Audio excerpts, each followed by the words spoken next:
I do think at the heart of this is something that's vitally important to the Congress. The winner here, actually, if you talk about picking winners, was Mother Nature. She happened to create, in this instance, an opportunity for us to capitalize on. And to capitalize it on a time, frankly, when it's been very difficult for Congress to act at all. Again, I'm very proud of the fact that there are 180 co-sponsors of this bill and growing. And why? Because Congress does need to act. You know, I want tax reform. I want to clean up this tax code and simplify it. But at some point, you have to make a decision. How do you move the ball forward and jumpstart the movement in the right direction for an energy strategy for this country, which means we have to have a transition. I am not normally a supporter of legislation to steer private decision-making through government incentives, including the tax code. I think an example of the Natural Gas Act shows how one might do this. So the question comes up, why isn't the market correcting? In particular, why aren't we converting motor fuels in that direction? I think that the answer is a pretty standard one in economic thought, and that is that what you have is a technology in place. And once you have a technology in place, it's very hard to make the transition. The example that I think of every time, and I'm sure it applies to all of us, is the keyboard on a typewriter. We call it the QWERTY system, Q-U-E-R-T-Y. Now, that was put in place when we did some tests about 100 years ago on how people typed, and they figured that worked. Well, we've now done a lot more tests, and believe it or not, there would be another keyboard design that would actually about double all of our typing speeds. Now, here's the problem. We'd all have to relearn all the new typing speed, and frankly, sir, at my age, I am too old to learn stuff like that. So that's why we're stuck with QWERTY. Well, the same thing is true in the case of oil and natural gas. In the case of 18-wheel truckers, for example, we have a diesel-based system. It was put in place a long time ago. It made sense back then. Although now, with the ratios I was talking about in costs, it would make a lot of sense to actually do the conversion. And so what we have to do, and here's why I think that there's a reasonable case for incentives on natural gas trucking. We have to break that QWERTY problem. The change over from diesel to natural gas is going to make huge strides over the next 10 to 15 years.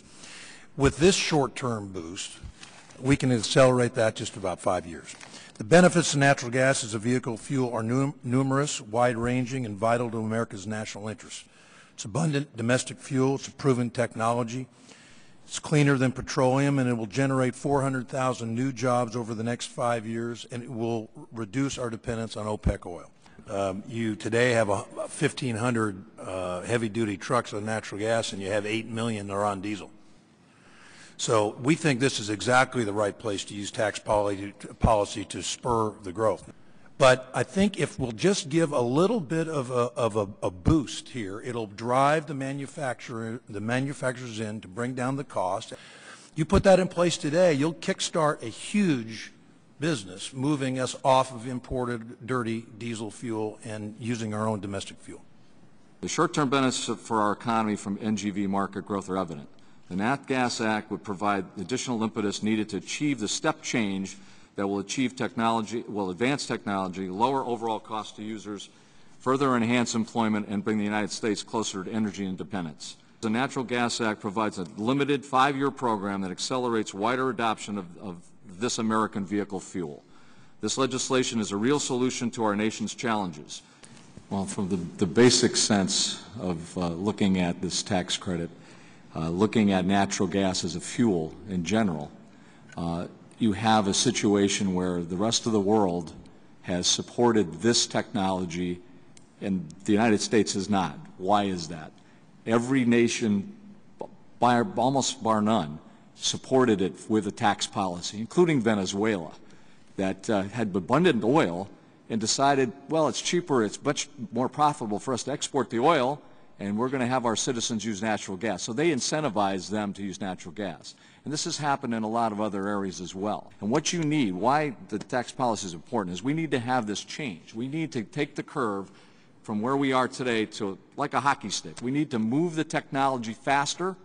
We need to get that money to people in manufacturing particularly who can invent new things, who can lower the cost of all the equipment that is put into this economy of the natural gas vehicles. And it is happening, but we need to have it happen faster so that we can compete. Bangladesh thinks we're an opportunity for growth for them to sell their products here.